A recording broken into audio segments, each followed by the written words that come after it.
Well, welcome along to another episode of Off the Leash, brought to you by the Racing Post in association with Premier Greyhound Racing. Do remember to like, comment and subscribe. Here we are again, the world of Greyhound Racing, and the top class action keeps on coming, and the top class company joins us again. Open race correspondent of the Racing Post, Tony Bullen. Tony, how's your form?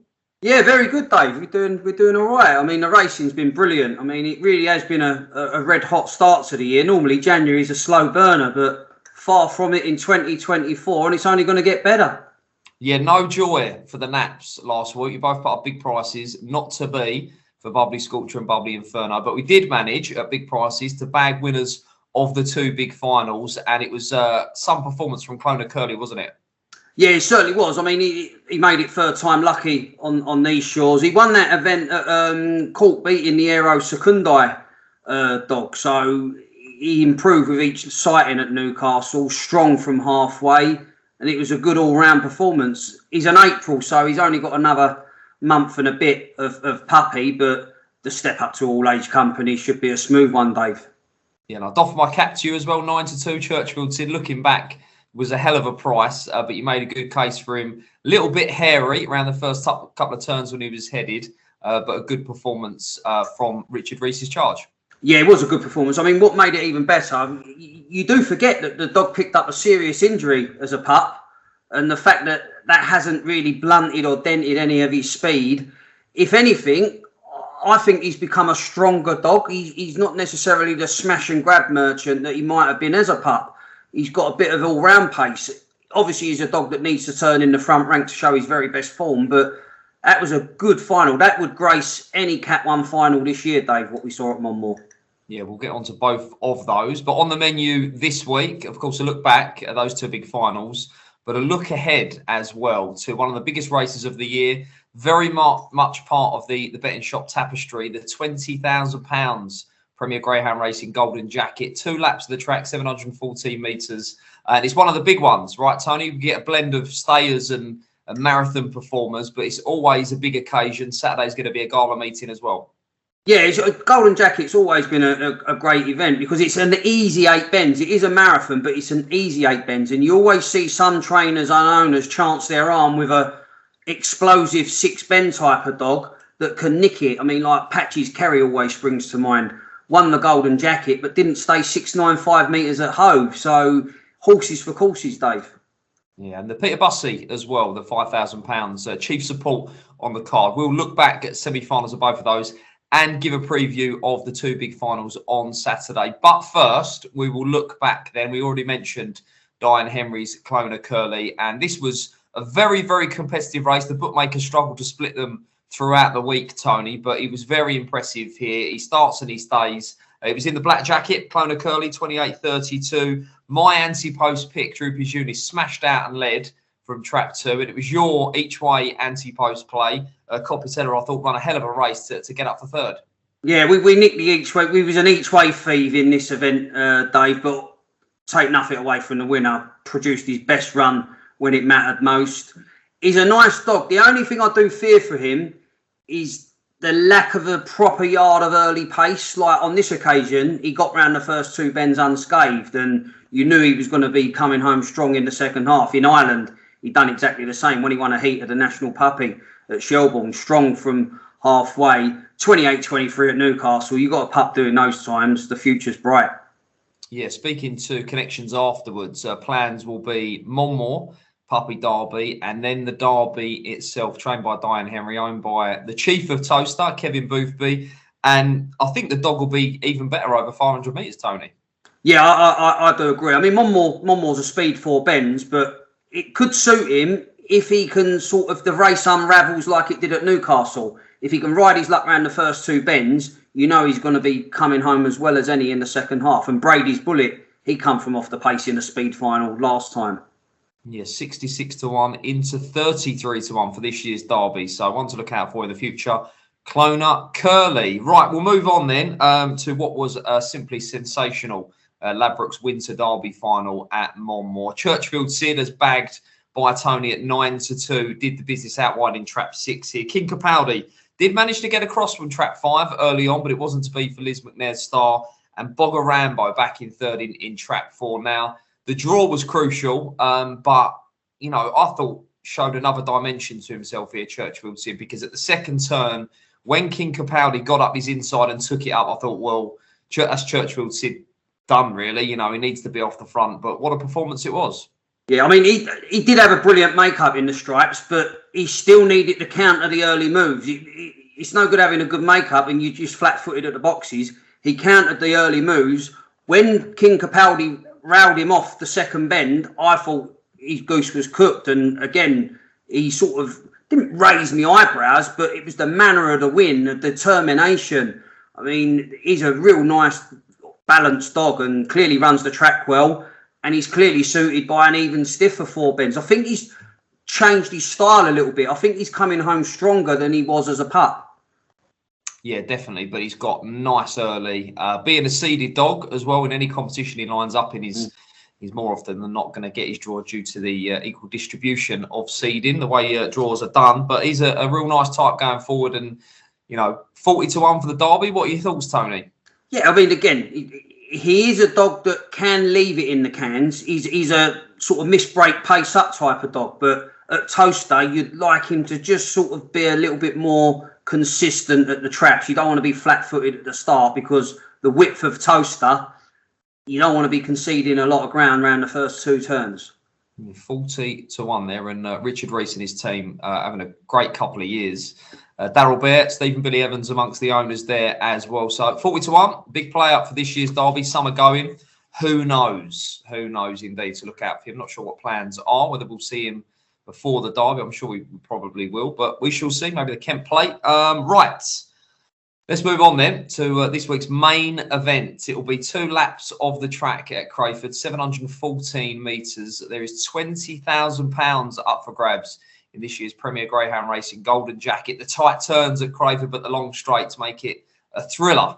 As I say, 714 metres. And we're going to take in the first semi-final then. And this was a really nice performance from Kunoff Crow, the last year's Grand Prix champion for the 14 times champion trainer, Mark Wallace. And this bitch has come alive, Tony, because Havana Lover's the other qualifier here in Trap 6. And she went to the corner with Havana Lover, which I wouldn't necessarily think she'd be capable of doing. Then Havana Lover took over, but she came home strong, Kunoff Crow, and she's running ever so well.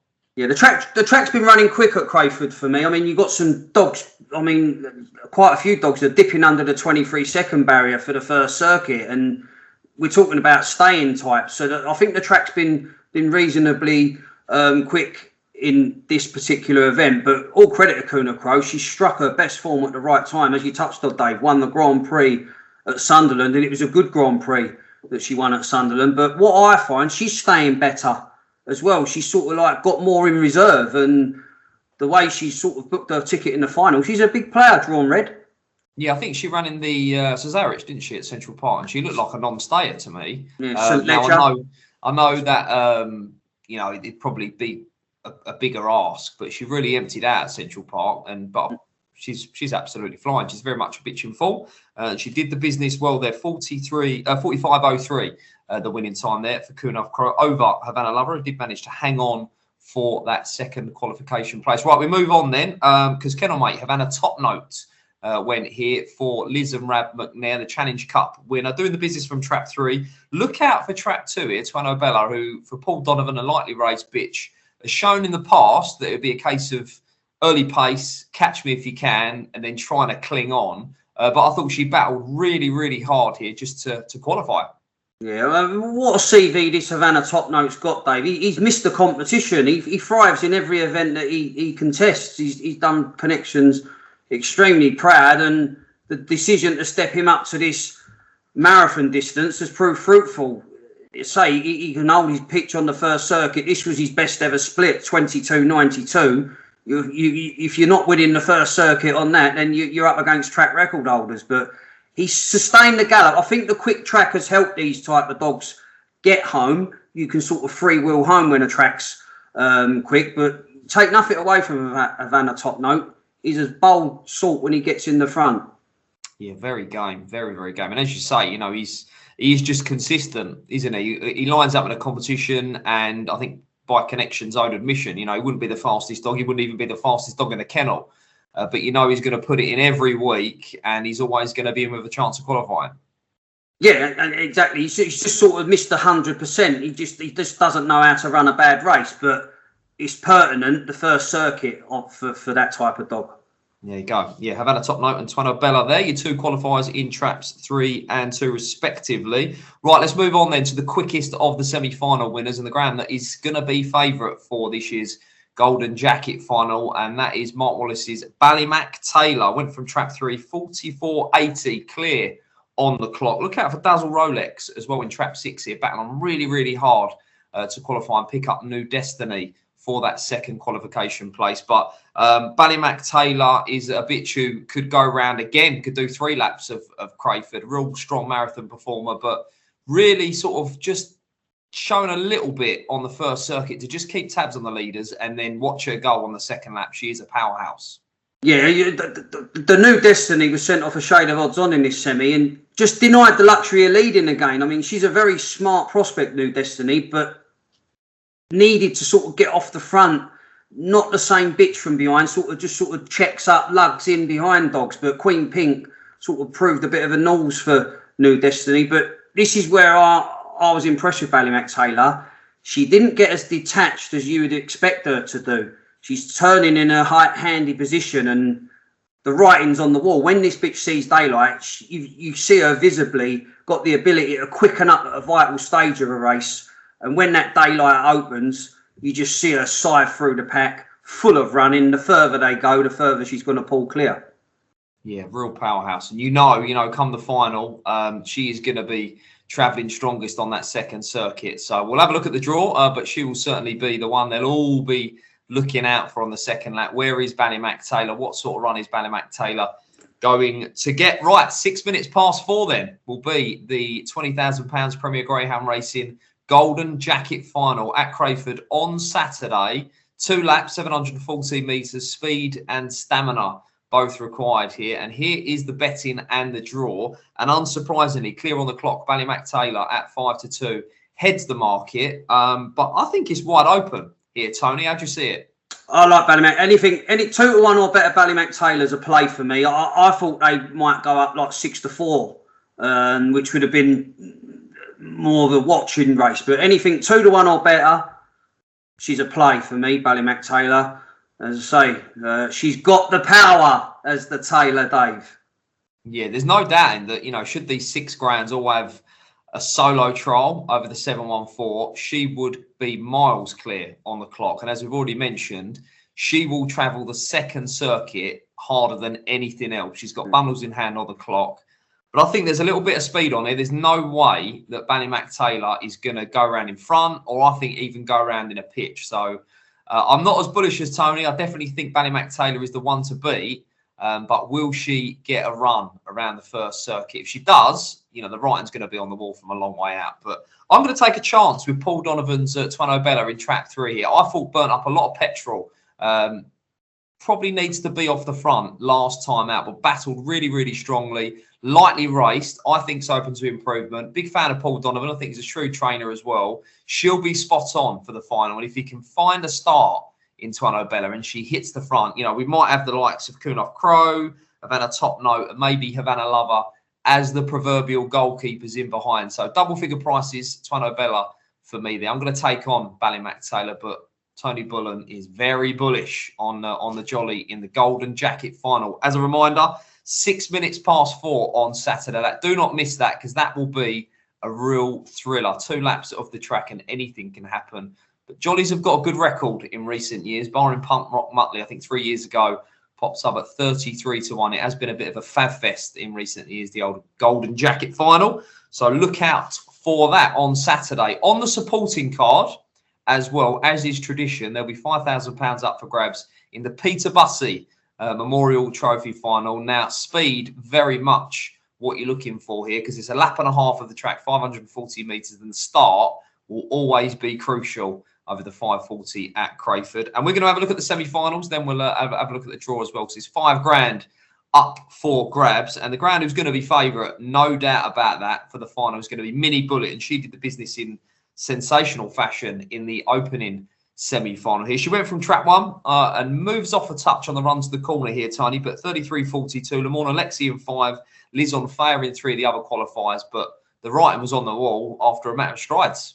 Yeah, connections were torn between entering her for the jacket itself, Dave, but Mark Wallace, what a record that he has in this actual event, the Peter Bussey Monmore. You only have to look back at the previous run-ins and you got Mark Wallace etched on the trophy with his runners. He knows what type of dog to bring here. She's game as they come. She leads off the front. She can come from just off the pace, Mini Bullet. When she leads, it's lights out for the rest because she is so strong. However, there's 4 railers in this race, and I think it's more likely to get congested on the inside than it is on the outside. You've got Hopes Paddington switching back to red. Massive obstacle for Mini Bullet around the first 2 bends. It's only a short run to the turn.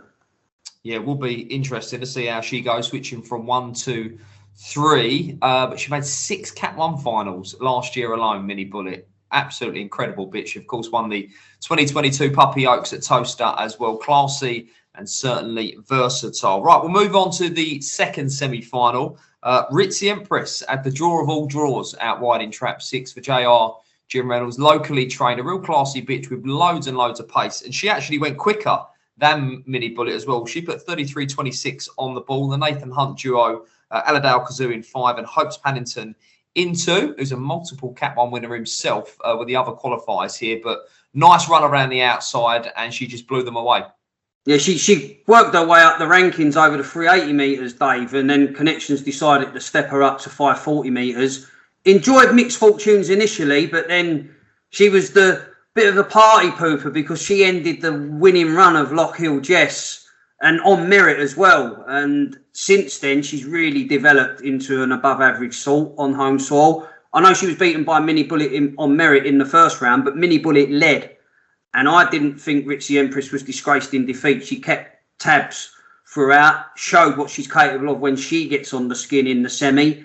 I thought she was more likely to lead out wide than Mini Bullet was to clear 1 and 2. And even Liz on Fire might be edging in. So just on the makeup and the draw, I thought Ritzy Empress could get the run of the race out wide. Well, let's bring that draw then and the betting that comes with it, because Mini Bullet's 11-8, the market leader there. For the 14 times champion trainer Mark Wallace, Ritzy Empress, who was quickest, as we say, in the semi-finals last week. Next in at 2-1, Hopes Paddington 13-2 on the inside. Aladale Kazoo has been a great bitch for Nathan Hunt and Connections there. I think she got to the final of the Puppy Classic, didn't she? And she's been to a couple of big finals as well. She run well just to qualify. She's out wide in trap 5 at 6-1 as the sole middle. And then big prices, the remainder. From what you're saying already, Tony, it sounds like you're very much in the Stripes camp here. I am. To be true, I wouldn't want to be laying 6 or 7-1 Hopes Paddington. I know he's a dog that's had his issues on and off the track, but he's got his draw now, and he's 33.70 off the front. Now, you can be a 33.50 dog, but as you see, these tight venues at Crayford and Romford, you can defend the lead. So you don't need to be doing the 33.50s. I wouldn't want to be laying 6 or 7-1 Hopes Paddington drawn red. And what price do you think Mini Bullet will go off? 11-8 on offer at the minute. Probably around the 6-4 mark. I think there'd be a bit of opposition. I'd probably be for the top, 6-4 Mini Bullet and 15-8 the bottom. The rest you can sort of try and get in the book, but if you fancy one to hold 3 up, it's got to be a big player one, because if one's holding 3 up, he's in the front rank. Absolutely. In Wallace, we trust though in these quarters, because I think Mini Bullet's from switching from 1 to 3. She might just bring the trapping boots again. Mark Wallace got a knacker getting them out in the big finals, and if she hits the front, it'll just be a question of how far. But it's a belter, and it is the chief support on the Golden Jacket card at Crayford on Saturday, live on Sky Sports Racing behind the red button, where, of course, the Golden Jacket will be also. That race will be off at 3:27. 3 for me, 6 for Tony there, but a good mention for Hopes Paddington, who probably looks a little bit overpriced on the earlies. Right then, it is that time for best bets of the week. Tony, we've looked at the Peter Bussey, the Golden Jacket. You can go anywhere this week. We recorded this on a Wednesday morning. Where are you going for this week's nap? We've been doing well in the finals, so if it ain't broke, don't need to fix it. Ballymac Taylor, anything above 2-1, she's a play. I know she's got to do things the hard way. I always fancied a stamina-laden type would win this Golden Jacket. We was a bit unlucky not to get Bubbly Inferno into the final, but we've got Ballymac Taylor now, and she's strong as an ox. She is. Look out for her on the second circuit then in that feature race at the 404 at Crayford on Saturday. £20,000 up for grabs. In the Premier Greyhound Racing Golden Jacket final, Tony's nap goes there. Ballymac Taylor.